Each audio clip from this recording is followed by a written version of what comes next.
Big Hollywood split, a power couple, Clint and Dina Eastwood. She just filed for a legal separation after 17 years of marriage. Everyone knows Clint Eastwood as the cold-eyed legend who barely needed words to dominate a screen. But the truth is the man behind the image was always far more complicated than the characters he played. By the time the world started calling him an icon, he had already lived several lives at once, fathering 8 children with 6 different women, keeping parts of his family's story hidden for decades, and leaving behind a trail of private chaos that Hollywood worked hard to ignore. One daughter remained a secret for nearly 40 years, and one courtroom battle involving actress Sondra Locke became so explosive it nearly destroyed his reputation, exposing allegations of manipulation and betrayal that stunned even people who thought they understood how power worked in the film industry. And then, at 95, with cameras rolling and the world still watching, Eastwood delivered a quiet statement that reportedly froze the room, not just about his family, but about the truth he'd carried longer than anyone realized. Clint was born Clinton Eastwood Jr. on May 31, 1930, in San Francisco, right as the Great Depression was shaking American families to the core. His father bounced between jobs, his family moved constantly, and the instability carved something into him early, a restlessness, a detachment, a need to control the story.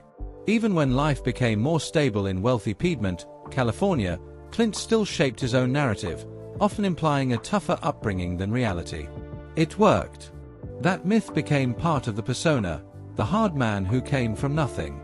In school, he wasn't the golden boy. He struggled, rebelled, and got into trouble so publicly that he was forced to leave Piedmont High. He finished elsewhere, drifting through job after job, never staying long enough to build roots. Then came the army, and with it, a near-death moment that sounded like a movie script. His plane crashed into the Pacific, and he had to swim through darkness and freezing water just to survive. Most men would have treated that as a warning. Eastwood treated it like fuel. When he arrived in Los Angeles after his service, he was broke, unknown, and rejected repeatedly. He dug pools, drove trucks, did whatever he could to survive while chasing auditions. Universal signed him, then dumped him, calling him stiff and unconvincing. It should have ended there, but Eastwood didn't break. He simply waited. Rawhide finally gave him a foothold, but Hollywood still saw him as a television cowboy until he forced his way into film stardom and took the role that others rejected, Dirty Harry. That film didn't just make him famous, it turned him into a symbol. The controversy, the outrage, the political firestorm, it all made him bigger. Eastwood learned early that being hated could be just as powerful as being loved.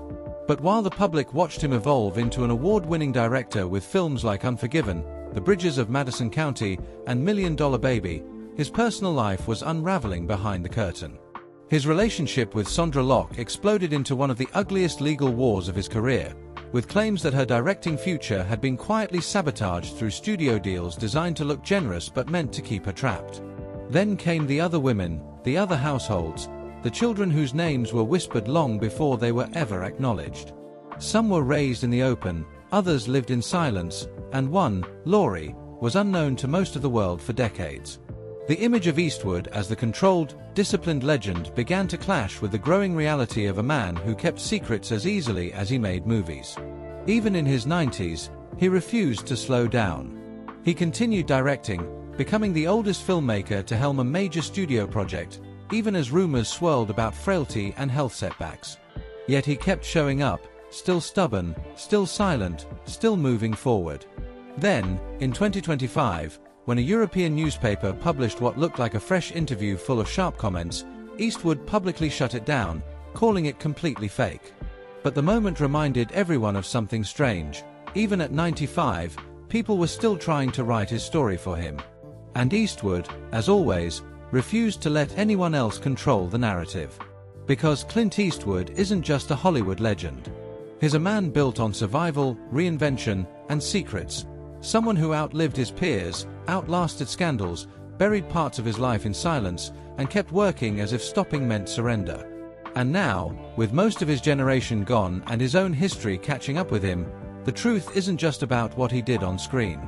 It's about what he hid off it, and what is finally too old to keep carrying alone.